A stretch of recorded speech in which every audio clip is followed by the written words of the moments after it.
ગુજરાત સરકાર દ્વારા શરૂ કરવામાં આવેલી વહાલી દીકરી યોજના હેઠળ દીકરીના શિક્ષણ માટે તેમજ દીકરી પગભર બની સમાજમાં સન્માનભેર પોતાનું સ્થાન બનાવી શકે તે માટે સરકાર દ્વારા આર્થિક સહાય આપવામાં આવે છે.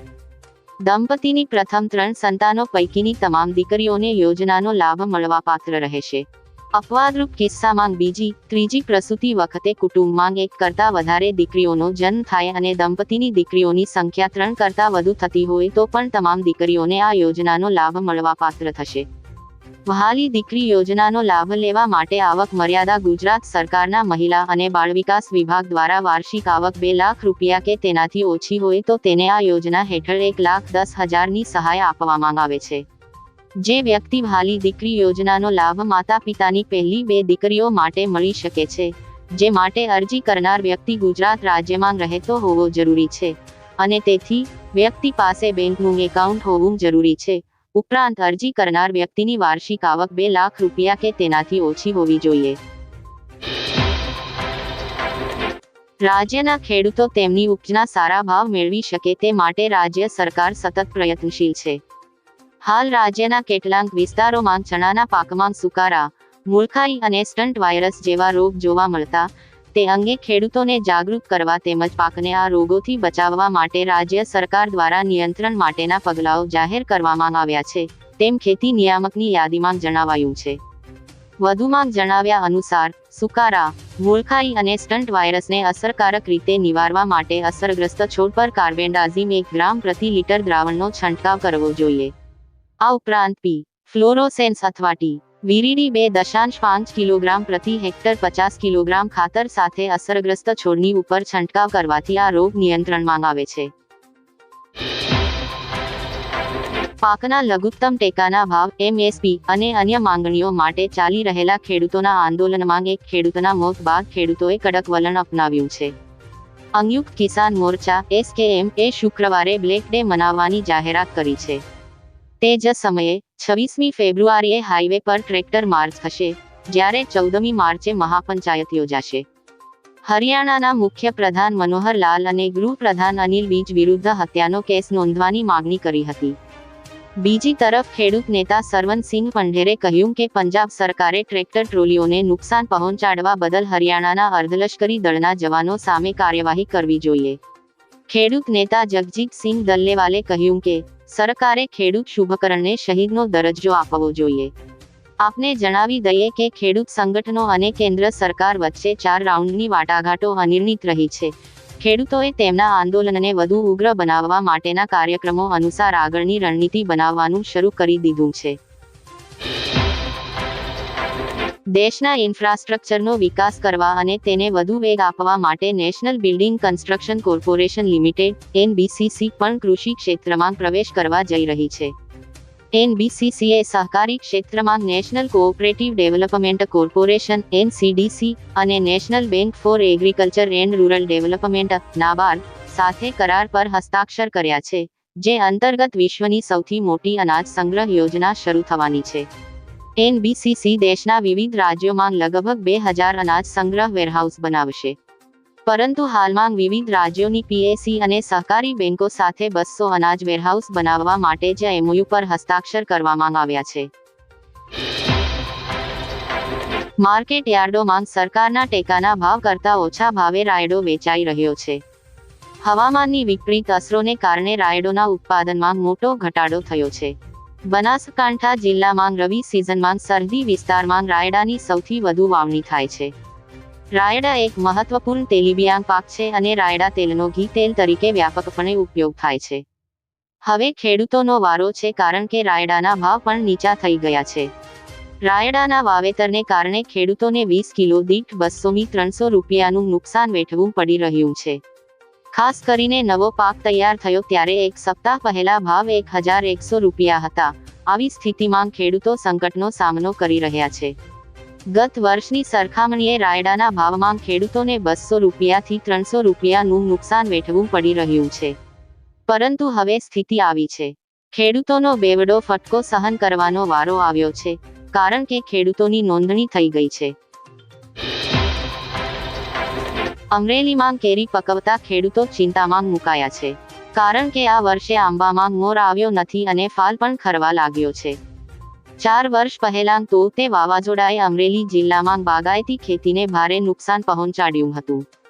પણ દર વખતની જેમ આ વખતે પણ ખેડૂતોને વાતાવરણનો માર ઝેલવો પડી રહ્યો છે. બેવડી ઋતુ અને ધુમ્મસના કારણે આંબામાં મોર આવ્યો નથી.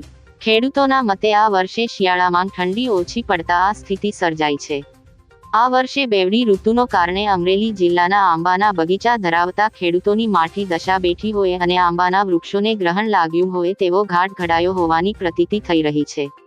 આંબાના બગીચાની ખેતી કરતા ખેડૂતોની મુશ્કેલીમાં વધારો જોવા મળી રહ્યો છે, ત્યારે આંબાના વૃક્ષોની ખેતી કરીને વાર્ષિક કમાણી કરતા ખેડૂતોની શું છે સ્થિતિ જોઈએ. મોદી સરકાર ખેડૂતો આંદોલન વચ્ચે મહેરબાન થઈ ગઈ છે અને તિજોરી ખુલ્લી મૂકી દીધી છે. દેશના 11.12 કરોડ ખેડૂતો માટે કૃષિ મંત્રાલયે જબરદસ્ત નિર્ણય લીધો છે. ખેડૂતોને 3 લાખ રૂપિયા સુધીની ટૂંકા ગાળાની પાક લોન માટે વાર્ષિક 7% ઓછા વ્યાજ દરે કૃષિ લોન આપવા માટે યોજના લાગુ કરી છે. આ યોજના હેઠળ બેંકોને તેમના સંસાધનોના ઉપયોગ પર વાર્ષિક 2%ની વ્યાજ છૂટ આપવામાં આવે છે. ખેડૂતોને લોનની સમયસર ચૂકવણી પર 3% પ્રોત્સાહન આપવામાં આવે છે. દિલ્હીમાં હાલમાં ખેડૂત આંદોલન ચાલી રહ્યું છે. લોકસભાની ચૂંટણી પહેલાં શરૂ થયેલા આ આંદોલનને કારણે સરકાર ભરાઈ છે. હરિયાણામાં તો સરકારે કિસાન નેતાઓની પ્રોપર્ટી જપ્ત કરવાની પણ તૈયારીઓ કરી લીધી છે. વડાપ્રધાન નરેન્દ્ર મોદીએ ગુરુવારે અમદાવાદમાં અમૂલ બ્રાન્ડની 50મી વર્ષગાંઠના કાર્યક્રમને સંબોધિત કરતા ગાંધીજીને યાદ કર્યો હતો. તેમણે ગાંધીજીના એક નિવેદન પર ભાર મૂકતા જણાવ્યું હતું કે ગાંધી બાપુ કહેતા હતા કે ભારતની આત્મા ગામડાઓમાં વસે છે, એટલે આપણે ગામડાઓને સમૃદ્ધ બનાવવું જોઈએ. ગાંધી બાપુની એ જ વાતને ભારતની મોદી સરકારે સાચા અર્થમાં સમર્થન આપી રહી છે. એટલે જ મોદી સરકાર ભારતના ગામડાઓ માટે એક યોજના ચલાવી રહી છે, જેનું નામ છે રાષ્ટ્રીય પશુધન મિશન યોજના. આ યોજના હેઠળ હવે કેટલાક ફેરફારો કરવામાં આવ્યા છે. આ ફેરફારો થકી ગામડાઓમાં રહેતા લોકોની આવકમાં વધારો થશે અને તેમની આર્થિક સ્થિતિમાં પણ સુધારો જોવા મળશે. આયુષ્યમાન કાર્ડ ધારકોને આગામી સોમવારથી 4 દિવસ સુધી ખાનગી હોસ્પિટલોમાં સારવાર નહીં મળે. રાજ્ય સરકાર દ્વારા બાકી પેમેન્ટ નહીં ચૂકવાતા ખાનગી હોસ્પિટલોના સંચાલકોએ આંદોલનનું હથિયાર ઉગામ્યું છે. પીએમ જય યોજના હેઠળ કાર્ય કરતી હોસ્પિટલના પ્રશ્નોનું કોઈ પણ નિરાકરણ ન આવવાથી સરકારને તથા પીએમજય યોજનાના અધિકારીઓને આખરી ઉપાય તરીકે હોસ્પિટલો 26-29 ફેબ્રુઆરી સુધી પીએમજય યોજનામાં સારવારથી અળગી રહેશે એવું જણાવ્યા પછી સરકારના અને પીએમજય યોજનાના અધિકારીઓએ હોસ્પિટલના એસઓસી ના સભ્યોને ચર્ચા માટે બોલાવ્યા હતા.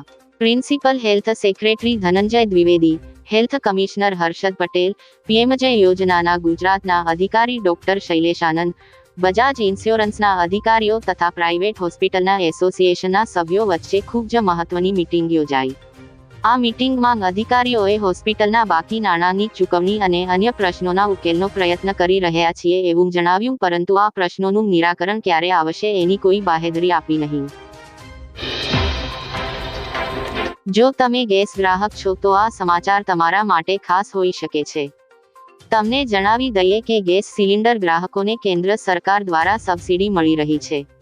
જો તમે તમારા ગેસ સિલિન્ડર પર મળતી સબસિડી ચાલુ રાખવા માંગો છો તો તમારે તરત જ KYC કરાવવું પડશે. આ માટે સરકારે છેલ્લી તારીખ 31 માર્ચ નક્કી કરી છે. જો 31મી માર્ચ સુધીમાં ગેસ સિલિન્ડર પર KYC નહીં કરવામાં આવે તો તમને 31મી માર્ચ પછી સબસિડી મળવાનું બંધ થઈ જશે. તમને જણાવી દઈએ કે KYC કરાવવાની 2 રીત છે. સૌ પ્રથમ તમે ગેસ એજન્સીની ઓફિસમાં જઈને KYC કરાવી શકો છો. આ સિવાય KYC ઓનલાઈન કરાવવાનો વિકલ્પ પણ છે. કેસર કેરીના રસિકો માટે માઠા સમાચાર ગીરથી સામે આવી રહ્યા છે.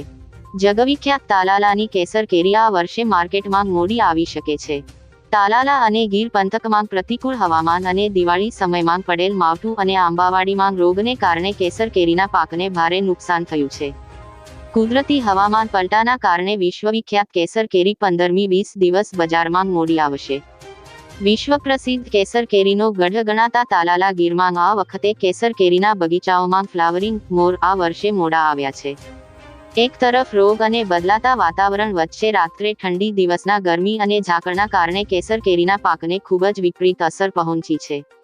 કેસર કેરી પકવતા બાગાયતી ખેડૂતોના જણાવ્યા મુજબ આ વર્ષે આંબાવાડીમાં ફ્લાવરિંગ ખૂબ ઓછું અને મોડું આવ્યું છે.